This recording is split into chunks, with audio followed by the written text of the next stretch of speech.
Good evening, everybody. This is Aaron the Pedantic, and I am here today to annoy some people in a beautiful, beautiful way. What I want to do is I want to help you because I know that there are some people out there that are playing the game wrong. How are you playing the game wrong? You're not playing the game wrong. I'm just screwing with you. But because everybody always gets mad and they say that that's what I'm trying to say. I don't care what anybody does at their tables. Do whatever you want. It's fine. But what I wanted to say is my personal take on what I would consider play acting.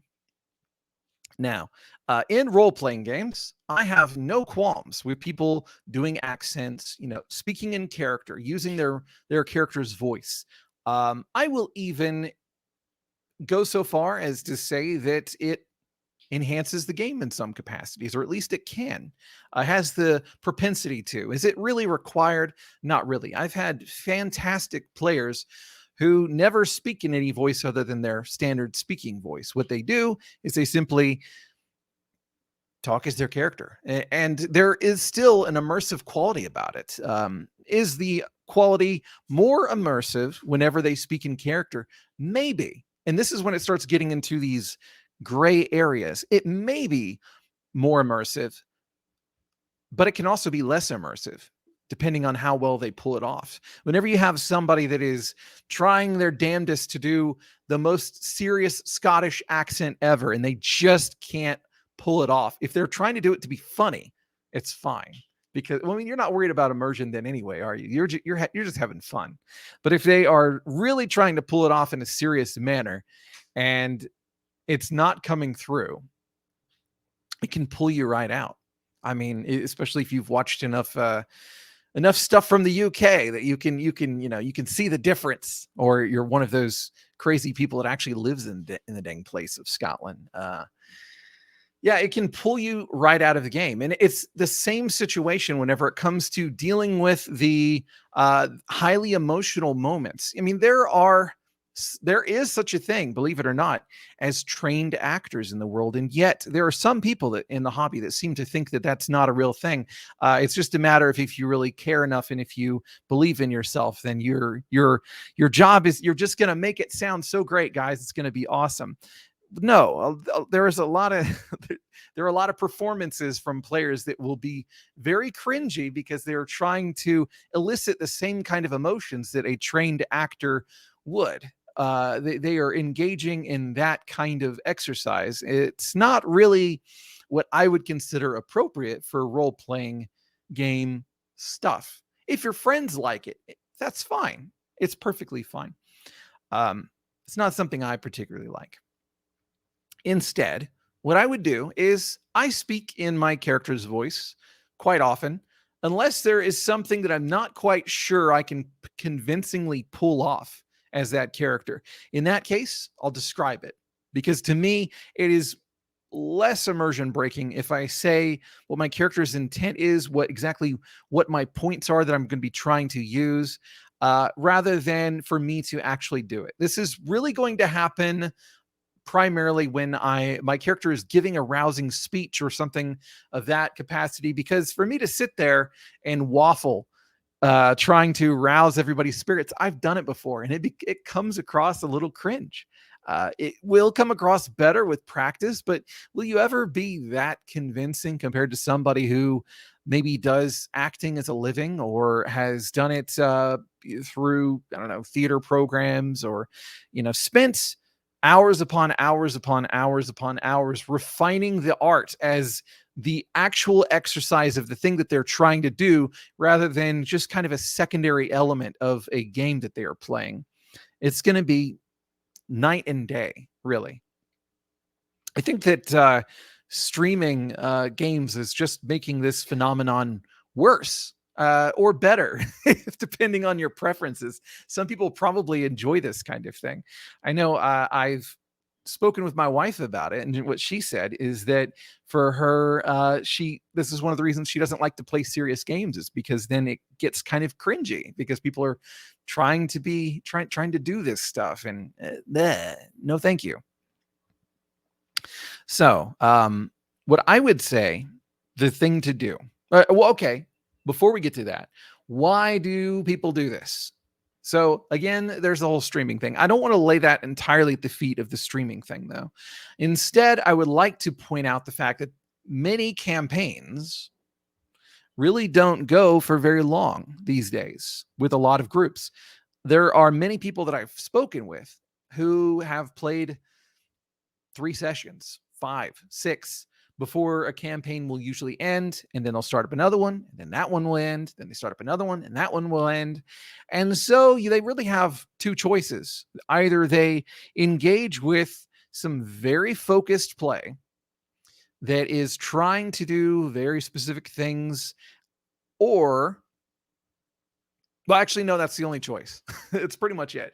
So what you end up doing is you say, well, are we going to focus on the survivalist aspects of the game? We're going to focus on the game mechanics, or are we going to focus on the dramatics? The dramatics are the things we could get, perhaps to a degree, by playing for a long period of time. By dramatics, what I'm really trying to say is earned emotional attachment.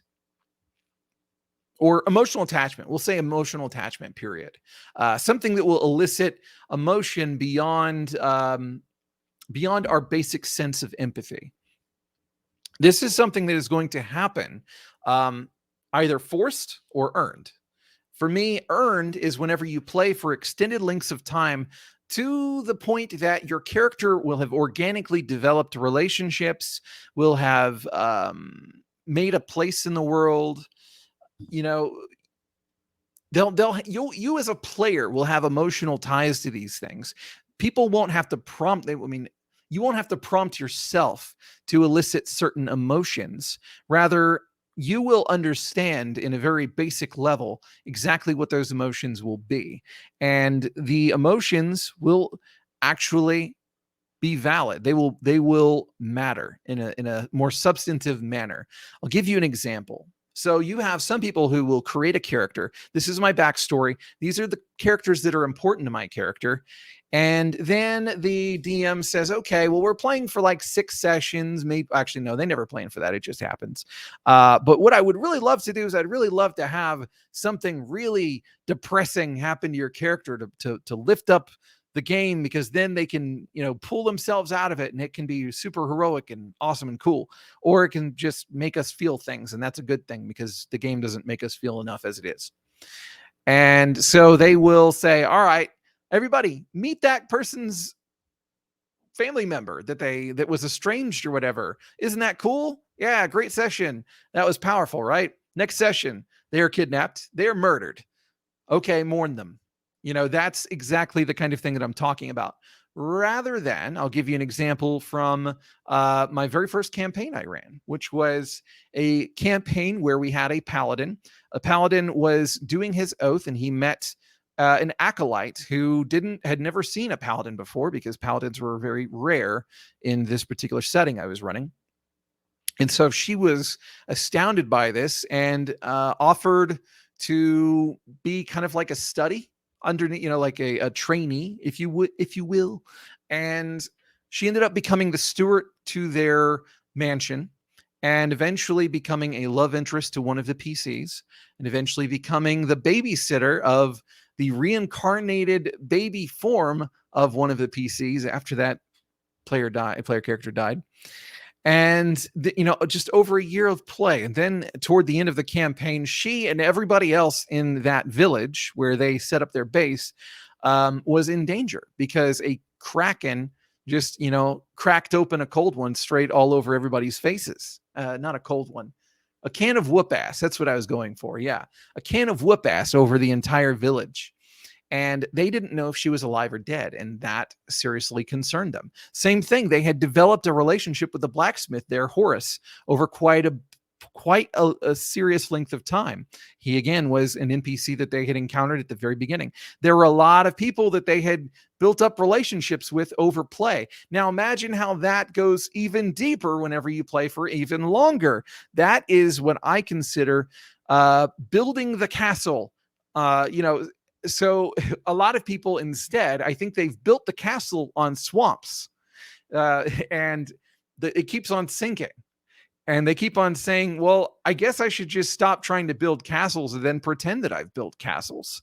And I think that's where you get this intense desire to inject as much emotion as possible early on, because by God, we're probably not going to get very far in, or we're not going to play long enough for most of this to matter in a way that's more substantive, that we can actually develop organically.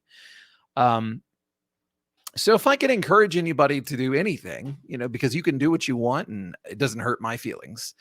You can even curse me out and it doesn't hurt my feelings, unless you're my wife. That would hurt my feelings a little bit, but or my kids. I don't want them to curse me out. But what I would encourage people to do is to build the castle.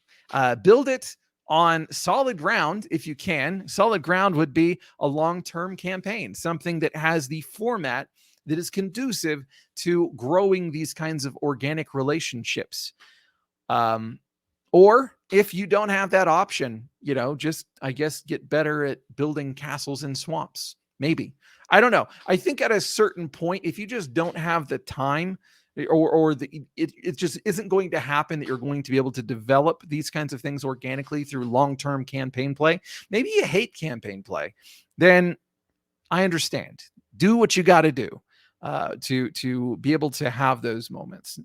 That's really what I have to say about that. To me, I feel like the nature of role-playing games is that when you do this play acting stuff, it detracts from the game.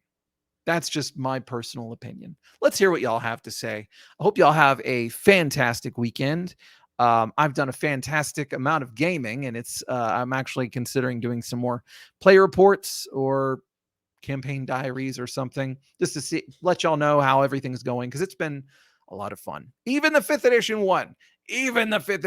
People like to say, oh, 5th edition so bad. But we just had a death, buddy. It happens quite often, and it wasn't a first level either. So anyway, y'all take it easy. Peace out.